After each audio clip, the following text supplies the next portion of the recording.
Hello guys, my name is Anna and I'm from Ukraine, and I live in a country at war because of brutal Russian invasion that began in February 2022. And that is the moment when I have decided to record my daily videos and keep you updated on what is life in Ukraine. If you support Ukraine and you're new to the channel, please subscribe. Together we will witness our victory. And today I want to speak about one of the conflicts that take place in Russia and why it is important for future Ukrainian victory. Those of you who follow attentively Russian war in Ukraine know that apart from this traditional ordinary Russian army, we have various private and semi-private Russian forces that fight on the side of Putin's regime. And perhaps the most famous of them is the Wagner Group, Wagner Army, controlled by Russian oligarch, friend of Putin, Prigozhin, and a famous Kadyrov army. Kadyrov is the so-called president of Chechnya, and his private guard is also something like a Chechnya or private army. Really difficult to understand what is that. Wagner Group is famous for its brutalities and crimes, and they stay in Bakhmut for this really long period of time. Recently, Prigozhin started recording lots of videos where he speaks about how unprofessional Russian army is, he lacks supplies, he doesn't like the work of Ministry of Defense, and so on and so forth. Maybe you know a little bit less about Kadyrov army, so let me introduce you to this group of pathetic criminals. Ramzan Kadyrov is the so-called president of Chechnya. His father was also a president of Chechnya, and they are traitors. They switched to Russian side during Chechnya wars, Russian wars in Chechnya. And actually his father was killed by Chechnya leaders who wanted independence from Russia. Now he is a pet of Putin, totally dependent on him. He is a leader of Chechnya for a really long period of time, and he is famous for his bad taste. He likes golden guns, he wears designer clothes with diamonds, and has lots of mansions, and he is like super obsessed with luxury brands and all of that. And somehow his army inherited a tradition of their leader. They are well dressed, well equipped, but rarely fight. That's why many people, especially those who are professional fighters like Wagner Group, who fought in Africa, who fought in many hot zones of the world, they mock Kadyrov's army.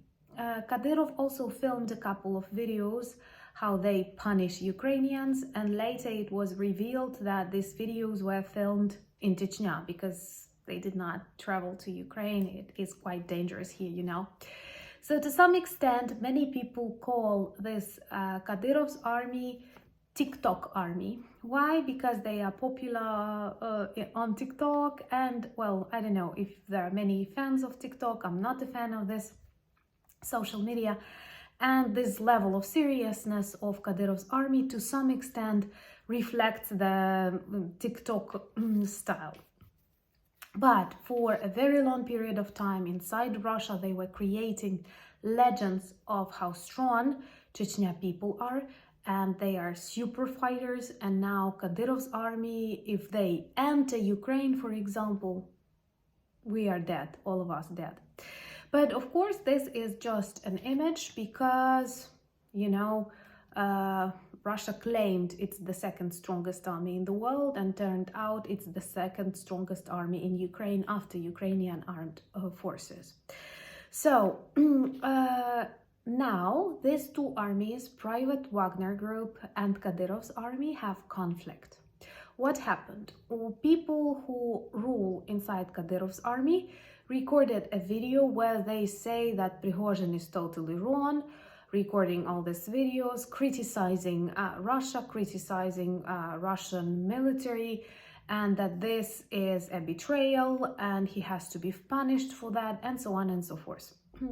Prigozhin did not react personally, but the second man, actually the real military leader of Wagner Group, Utkin, who is, by the way, all covered is in swastikas. If we are looking for Nazis, you know, they are in Russia. I also liked one joke. One subscriber told me, like, there are Nazis in Ukraine. These are Russian soldiers. And I am 100 in support of this statement. So this Utkin reacted, and in a very macho style that is so common for Russia. And he said that he's ready to come and fight with the army of Kadyrov, so Wagner Group against Kadyrov Group, to fight and see who is stronger. Moreover, there are long-term conflicts between these people. Why? Because some of Kadyrov's Chechnya warriors were actually fighting against Wagner Group back in the times of Chechnya War. So this is a very shaky ground, and this conflict can become more visible and more important. What proves my feeling is that after these discussions online, Putin organized the meeting of the Council of Defense, where they were trying to discuss what to do. And one of the most important things is that Wagner claimed that they are tired of staying at Bakhmut and they want to leave. And Kadyrov soldiers were supposed to substitute them in Bakhmut. And now Kadyrov soldiers, because of this conflict, are not moving in the direction of Bakhmut and feels like they don't have people to substitute them. So they are not ready to continue fighting in Bakhmut. That's one of the answers for those who worry about the city. And Kadyrov soldiers are not traveling that way.